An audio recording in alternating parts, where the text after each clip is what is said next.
ரொம்ப வருஷமா அதிக நேரம் உட்கார்ந்து வேலை பார்க்குறவங்களா நீங்க? அதிக தூரம் வண்டி ஓட்டிக்கிட்டே இருக்கீங்களா? அப்ப கண்டிப்பா உங்களுக்கு முதுகு வலி பிரச்சனை இருக்கிறதுக்கு அதிக வாய்ப்பு இருக்கு.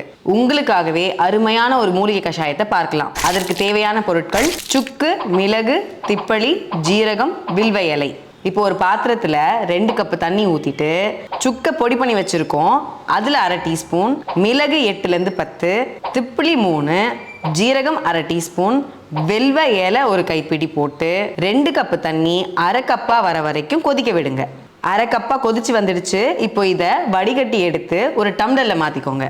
இந்த கஷாயத்துல இருக்கிற சுக்கு, மிளகு, ஜீரகத்துல ஆன்டி ஆக்சிடென்ட்ஸ் நிறைஞ்சிருக்கிறதுனால வாதத்தினால ஏற்படுற முதுகு வலி குறைக்கும். இயற்கையாவே ஆன்டி இன்ஃப்ளமேட்டரி தன்மை கொண்ட திப்பிலி முதுகு வலியில ஏற்படக்கூடிய இறுக்கத்தையும் வீக்கத்தையும் குறைக்க உதவும். வில்வ இலை ரத்த ஓட்டத்தை சீராக்கி எலும்புகளை பலப்படுத்தும். வாரத்துக்கு 2ல இருந்து 3 முறை தொடர்ந்து 21 நாளைக்கு வெது வெதுப்பா இந்த கஷாயத்தை குடிச்சிட்டு வந்தீங்கன்னா முதுகு வலி உங்களை விட்டு ஓடி போயிடும்.